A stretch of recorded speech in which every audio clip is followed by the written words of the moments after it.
नमस्कार दोस्तों, मैं जयप्रकाश तिवारी। आज कक्षा 12वीं सेकेंड यूनिट का टॉपिक बिलियन लेके आया हूँ। आप जानते हो कक्षा 12वीं की का जो दूसरा यूनिट है, दूसरा अध्याय, उसमें है आपका सॉल्यूशन। केमिस्ट्री में, रसायन विज्ञान में सॉल्यूशन की बहुत ही महत्वपूर्ण भूमिका है। यानी कि सॉल्यूशन एक ऐसा टॉपिक है जिससे बहुत सारे कॉम्पिटिटिव एग्जाम में क्वेश्चन अराइज होते हैं तथा आपके बोर्ड एग्जाम में भी सॉल्यूशन से क्वेश्चन बनते हैं। यहाँ से लॉन्ग क्वेश्चन का फॉर्मेशन होता है तथा ऑब्जेक्टिव टाइप के भी क्वेश्चन इस यूनिट से अराइज किए जाते हैं। तो आज हम लेके आए हैं सॉल्यूशन। आप जानते हो सॉल्यूशन क्या होती है? बिलियन। सॉल्यूशन का शाब्दिक अर्थ देखिए क्या है? बिलियन। बिलियन यानी कि बिलियन क्या होते हैं? इस मुख्य रूप से दो घटक से मिलकर के बने हुए होते हैं। पहला है आपका विलेय और दूसरा है विलायक। कौन कौन सा? विलेय जो होता है ये मुख्य रूप से दो घटक से मिलकर के बना होता है, विलेय और विलायक। विलेय और विलायक मिलकर के क्या बनाते हैं? विलयन बनाते हैं।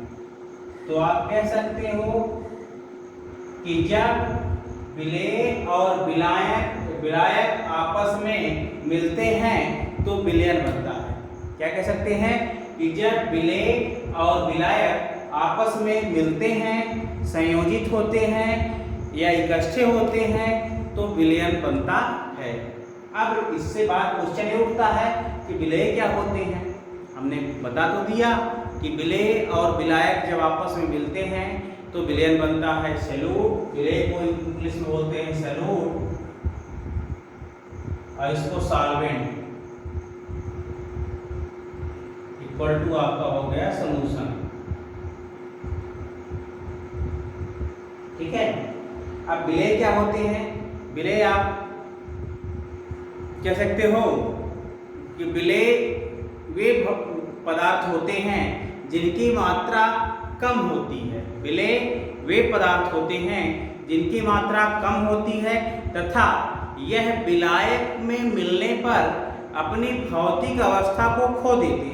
अपनी भौतिक अवस्था को खो देते हैं, अपनी पहचान समाप्त कर देते हैं और विलायक में सम्मिलित हो जाते हैं, विलेय कहलाते हैं। तो आप कह सकते हो समान भौतिक अवस्था वाले दो अवयवों से मिलकर के विलयन बनता है जिनकी मात्रा क्या होती है? कम होती है। आई बात समझ में? जिनकी मात्रा कम होती है तथा जो विलायक में मिलते हैं और क्या होते हैं? अपनी अवस्था चेंज कर देते हैं। अपनी अवस्था को क्या कर देते हैं? चेंज करते हैं, विलेय कहलाते हैं। ठीक है। सेकेंड नंबर है आपका विलायक। विलायक क्या कहलाते हैं? तो विलायक को भी आप शाब्दिक अर्थ से ही डिफाइन कर सकते हो। विलायक यानी जिनकी मात्रा ज्यादा होती है। पहली बात तो जिनकी मात्रा क्या होती है? ज्यादा होती है तथा जो विलेय को अपने आप में क्या करते हैं? सम्मिलित करते हैं।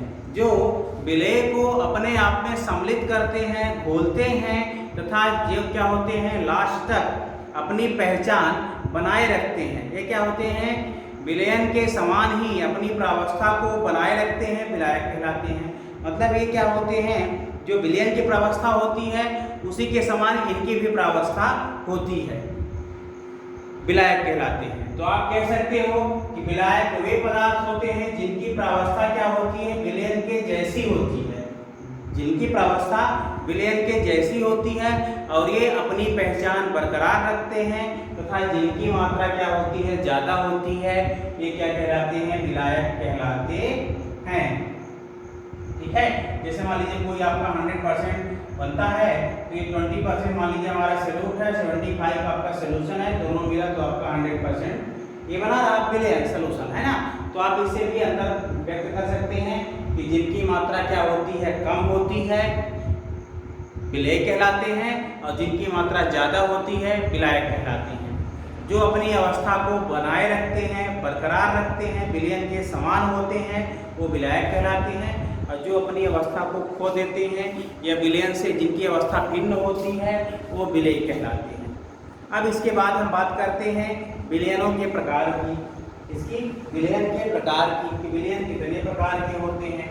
विलयन जैसा कि आप जानते हैं कि विलयन जो है मुख्य रूप से 3 प्रकार के होते हैं।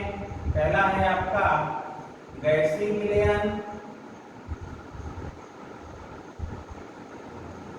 दूसरा है आपका द्रवीय विलयन,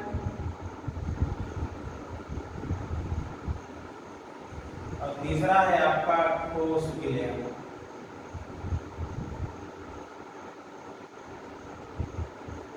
ठीक है, कौन कौन से हो गए? पहला है आपका गैसीय विलयन, दूसरा है आपका द्रवीय विलयन, और तीसरा है आपका ठोस विलयन। तो गैसीय विलयन क्या होते हैं, अब आप इनको देखेंगे कि कर को ये क्या है, किस अवस्था के आधार पे है। ये विलयन के जो प्रकार हैं तो किस भौतिक अवस्था के आधार पे, किस आधार पे, भौतिक अवस्था के आधार पे विलयन के 3 प्रकार होते हैं। नंबर 1 है आपका गैसीय, दूसरा है आपका द्रवीय, और तीसरा है ठोस। ठीक है, तो भौतिक अवस्था के आधार पे विलयनों को 3 वर्गों में वर्गीकृत किया गया है, 3 टाइप्स में इनको डिवाइड किया गया है। तो पहला नंबर पे है गैसीय विलयन। क्या होते हैं गैसीय विलयन? जब 2 गैसें आपस में संयुक्त होती हैं और एक न्यू गैस का फॉर्मेशन करती हैं तो वो विलयन क्या कहलाता है, गैसीय विलयन कहलाता है। जैसा कि नाम से स्पष्ट है, ऐसा विलयन जिनमें क्या होते हैं, दोनों क्या होते हैं, गैस अवस्था में होते हैं। जैसे कि आपका कोई 2 गैस कार्बन और ले लीजिए आप हाइड्रोजन हीलियम का मिश्रण, ऑक्सीजन हीलियम का मिश्रण, ये सभी क्या है, गैसें हैं। तो ये आपस में जब संयुक्त होती हैं और एक विलयन बनाती हैं तो इसे हम बोलते हैं गैसीय विलयन। जब किसी विलयन को गैसीय अवस्था में प्राप्त किया जाता है तो वह गैसीय विलयन कहलाता है। इसकी डेफिनेशन आप लिख सकते हैं एक शब्दों में। जब किसी विलयन को हम गैसीय अवस्था में प्राप्त करते हैं तो ऐसे विलयन को हम क्या बोलेंगे, गैसीय विलयन कहलाएंगे। इस प्रकार के विलयन गैस, द्रव, वाष्प और ठोस को घोलकर बनाए जाते हैं। इस प्रकार के विलयन जो होते हैं गैस, द्रव, वाष्प, ठोस को हम घोल करके बनाते हैं। अब दूसरा टाइप है हमारा द्रवीय विलयन। जैसा कि क्या होता है द्रवीय विलयन, जब 2 द्रव है ना, यानी कि जब किसी विलयन को द्रव अवस्था में प्राप्त किया जाता है। आप जान सकते हैं कि जब किसी विलयन को द्रव अवस्था में, किस अवस्था में, द्रव अवस्था में प्राप्त किया जाता है तो इस विलयन को क्या बोलते हैं, द्रवीय विलयन कहते हैं। यानी इनकी अवस्था क्या होती है, द्रव फॉर्म में होती है, तो ये विलयन द्रव विलयन कहलाते हैं। इस प्रकार का विलयन द्रव में गैस या द्रव में ठोस घोलकर बनाया जाता है। इस प्रकार के विलयन में द्रव में गैस या द्रव में ठोस को घोल करके बनाया जाता है। जैसे आप ले लीजिए शरबत, पानी और शक्कर का मिश्रण, पानी और नमक का मिश्रण। तो पानी यहाँ पे द्रव है और ठोस आपका क्या हो गया, शक्कर हो गया, नमक हो गया। तो इस प्रकार के विलयन को हम क्या बोलेंगे, द्रवीय विलयन कहते हैं। अब तीसरा टाइप आता है ठोस विलयन। ठोस विलयन क्या होते हैं, जब किसी विलयन को ठोस अवस्था में प्राप्त किया जाता है तो इस प्रकार के विलयन को हम ठोस विलयन कहते हैं। जब किसी विलयन को ठोस अवस्था में प्राप्त किया जाता है तो इस प्रकार के विलयन को ठोस विलयन कहते हैं। ये क्या होते हैं, आपस में ये इनको जब ठोस आपस में मिलते हैं या ठोस द्रव मिलता है या तो क्या होता है द्रव गैस मिलता है तो घोल करके इनको आप बना सकते हैं। इनकी अवस्था कैसी होती है, ठोस अवस्था में हमको प्राप्त होते हैं। ठीक है, तो ऐसे विलयन को हम क्या बोलते हैं,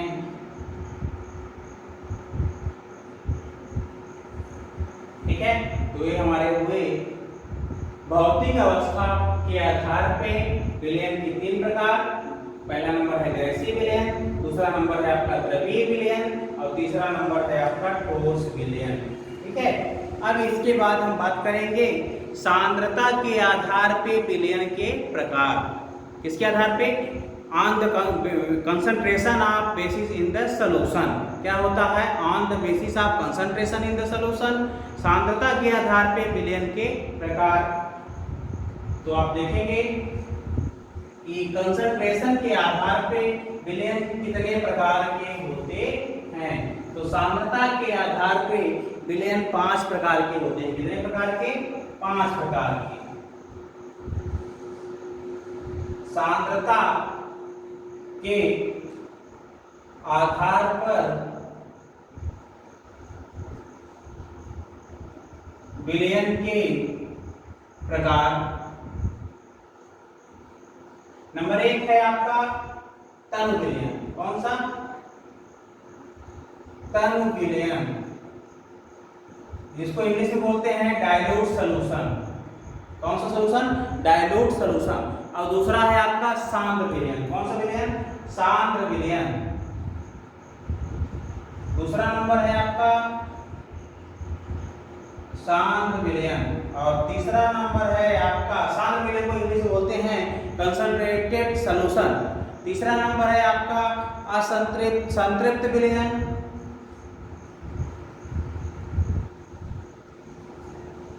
संतृप्त विलयन। और चौथा नंबर है असंतृप्त विलयन।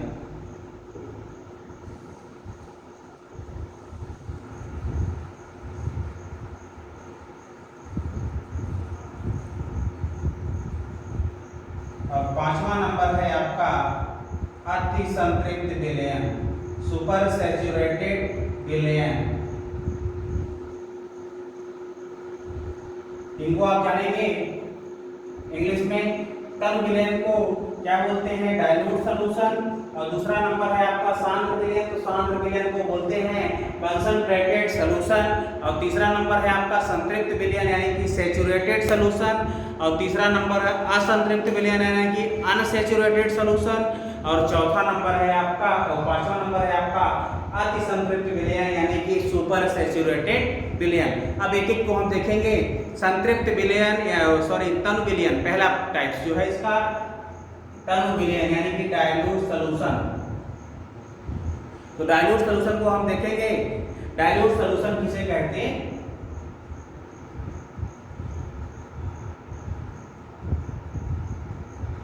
डाइल्यूट सॉल्यूशन किसे कहते हैं?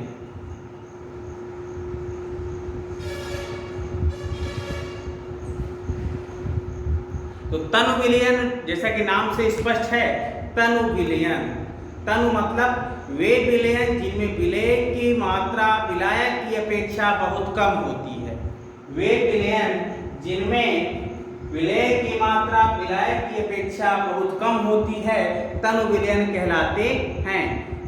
जैसे हम देखेंगे कि किसी 1 लीटर पानी में 1 चम्मच शक्कर को डालना या 1 लीटर पानी में 1 चम्मच नमक को डालना, ऐसे विलयन क्या कहलाएंगे? तनु विलयन कहलाएंगे। तनु विलयन का प्रमुख गुण यह होता है कि इसमें विलायक की और मात्रा मिलाने पर उसमें उष्मा का आदान प्रदान नहीं होता है। इसका मुख्य गुण यह होता है कि इसमें विलायक की और अधिक मात्रा हम मिलाते हैं तो उसमें उष्मा का आदान प्रदान नहीं होता, उष्मा का नो चेंजेज होता है, उष्मा परिवर्तन नहीं होती है, जबकि साधारण विलयनों में होता है। इसके अतिरिक्त ये राउल्ट के नियम का पालन करते हैं। मुख्य बात है, मेजर इसमें पॉइंट ये है, ये क्या होते हैं? Raoult law. ये राउल्ट के नियम का पालन करते हैं।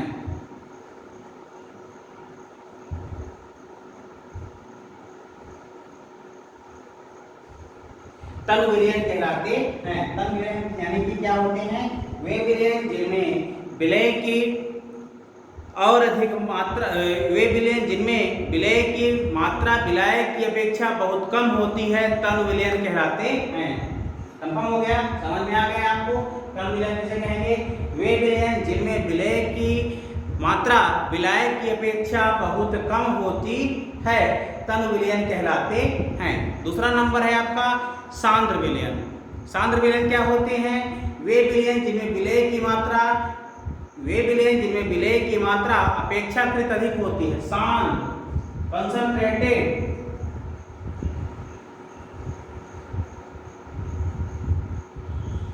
वे विलयन जिनमें विलय की मात्रा अपेक्षाकृत अधिक होती है सांद्र विलयन कहलाती है। वे विलयन जिनमें विलय की मात्रा अपेक्षाकृत अधिक होती है, ज़्यादा होती है, सांद्र विलयन कहलाते हैं।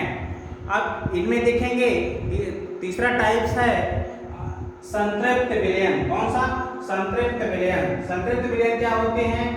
वे विलयन जिनमें संतृप्त विलयन यानी कि इंग्लिश में बोलते हैं सैचुरेटेड सॉल्यूशन। वे विलयन जिनमें विलय की किसी निश्चित ताप पर विलय की और अधिक मात्रा नहीं घोली जाती। वे विलयन जिनमें किसी निश्चित ताप पर विलय की और अधिक मात्रा नहीं घोली जा सकती है संतृप्त विलयन कहलाते हैं।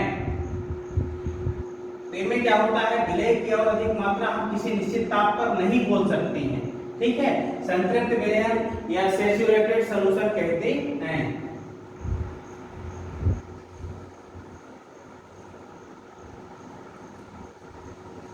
ठीक है, वे विलयन जिनमें किसी निश्चित ताप पर विलय की और अधिक मात्रा नहीं घोली जा सकती है संतृप्त विलयन कहलाते हैं। अब इसके बाद असंतृप्त देखेंगे हम। चौथा टाइप है आपका असंतृप्त विलयन। तो वे विलयन जिनमें क्या होता है? किसी निश्चित ताप पर विलय की और अधिक मात्रा घोली जा सकती है असंतृप्त विलयन कहलाते हैं। ये तन व सांद्र विलयन की श्रेणी में आते हैं। असंतृप्त मतलब जैसा कि जो संतृप्त ना हो, असंतृप्त जिसकी कोई मात्रा फिक्स ना हो, वो क्या कहलाएंगे? असंतृप्त विलयन कहलाएंगे। ये विलयन जिनमें विलय की और अधिक मात्रा घोली जा सकती है असंतृप्त विलयन कहलाते हैं। ये क्या होते हैं? तन व सांद्र विलयन की श्रेणी में आते हैं। पांचवा टाइप्स है अतिसंतृप्त विलयन।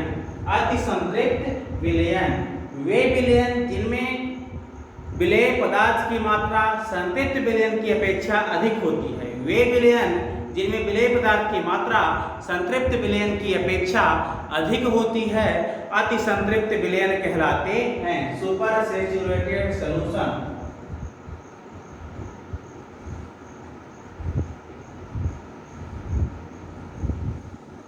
सुपर सैचुरेटेड सॉल्यूशन वे विलयन जिनमें विलय पदार्थ की मात्रा संतृप्त विलयन की अपेक्षा अधिक होती है अतिसंतृप्त विलयन कहलाते हैं।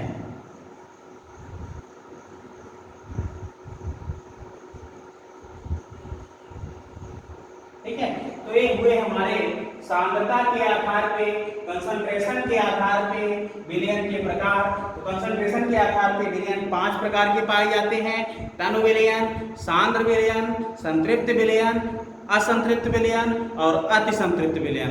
तो आज हमने विलयन की इस यूनिट में विलयन किसे कहते हैं, विलय विलायक किसे कहते हैं, और उसके बाद विलयन के भौतिक अवस्था के आधार पर विलयन के प्रकार 3 प्रकार के होते हैं: ठोस विलयन, द्रव विलयन और गैसीय विलयन। और उसके बाद सांद्रता के आधार पे विलयन 5 प्रकार के होते हैं। इसको हमने जाना। अब इसके बाद हम अगले टॉपिक में, इस यूनिट के अगले टॉपिक में, अगले लेक्चर में विलयनों की सांद्रता व्यक्त करना, यानी कि विलयनों की सांद्रता कैसे व्यक्त करते हैं उसको हम पढ़ेंगे, जिनमें आपका आएगा प्रतिशतता, मोललता, नॉर्मलता, फॉर्मलता, इनका हम अध्ययन करेंगे। तो अभी इस यूनिट, इस टॉपिक में, यानी कि विलयन का ये फर्स्ट टॉपिक है, पहला पार्ट है, तो इसमें हमने अध्ययन किया विलयन किसे कहते हैं, विलयन के प्रकार, विलयन के भौतिक अवस्था के आधार पर प्रकार और सांद्रता के आधार के प्रकार को हमने अध्ययन किया।